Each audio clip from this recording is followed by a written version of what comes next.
CM, शायद ही ये शब्द आपने पहले सुना हो, लेकिन इस टेम्पररी सीएम शब्द पर मोहर उस वक्त लग जाती है जब कोई मुख्यमंत्री इसे खुद कहता है। दरअसल मध्य प्रदेश के मुख्यमंत्री शिवराज सिंह चौहान ने खुद ये बात कही है कि वो टेम्पररी सीएम है। ये बात उन्होंने खंडवा जिले के मानधाता विधानसभा क्षेत्र के ग्राम पुनासा में एक जनसभा को संबोधित करते हुए कही। उन्होंने कहा कि ये चुनाव शिवराज को टेम्पररी से परमानेंट करने के लिए है। क्या आप मुझे परमानेंट करने के लिए तैयार हैं? मतलब साफ है कि मध्य प्रदेश में होने वाला उपचुनाव सीएम शिवराज का सियासी भविष्य तय करेगा। सूबे की 28 सीटों पर होने वाले चुनावों से तय होगा कि एमपी की सत्ता पर शिवराज कायम होंगे या फिर कमलनाथ की एक बार फिर से वापसी होगी। यही कारण है कि कांग्रेस और बीजेपी दोनों ने ही अपनी पूरी ताकत झोंक दी है। शिवराज सिंह चौहान भी अपनी कुर्सी को परमानेंट करने के लिए एक के बाद एक कवायद कर रहे हैं। इसके लिए उन्होंने खंडवा में 44 करोड़ रुपयों की विकास योजनाओं का भी आगाज किया है। इसके जरिए उन्होंने किसानों से लेकर युवाओं तक को लुभाने की कोशिश की है। किसानों को लुभाने की कोशिश।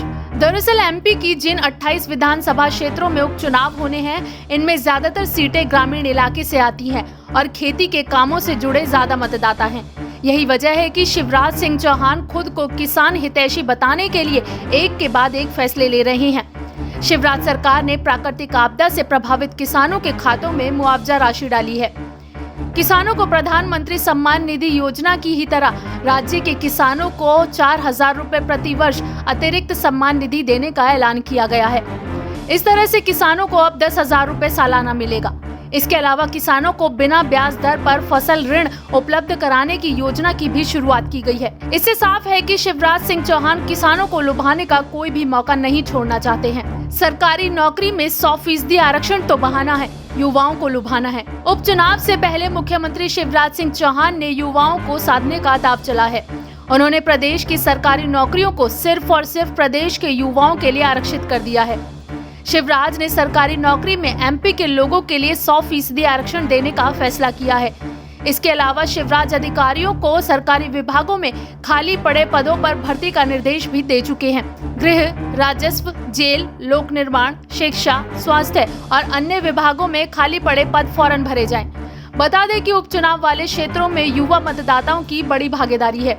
आदिवासी समुदाय को साहूकारों से मुक्ति दिलाने के लिए कानून। मध्य प्रदेश की शिवराज सरकार ने आदिवासी समुदाय को साधने की दिशा में बड़ा कदम उठाया है। सरकार ने प्रदेश में साहूकारों के कर्ज से आदिवासी समुदाय को मुक्ति दिलाने के लिए कानून बनाया है।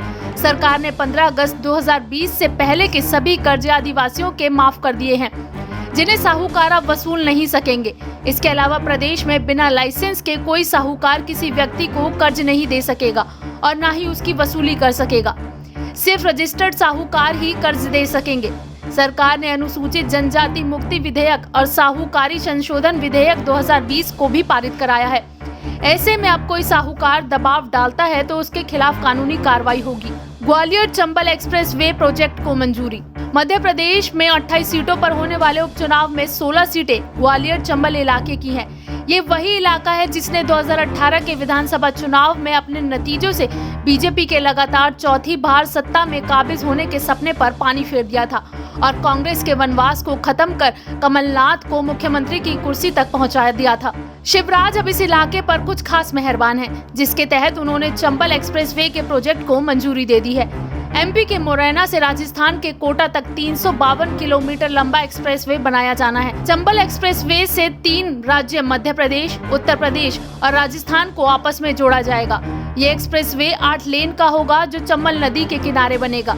अब ये देखना वाकई दिलचस्प होगा कि शिवराज के ये दाव उन्हें सीएम की परमानेंट कुर्सी तक पहुंचाने में कामयाब होंगे या फिर कमलनाथ की एक बार फिर से सत्ता में वापसी होगी।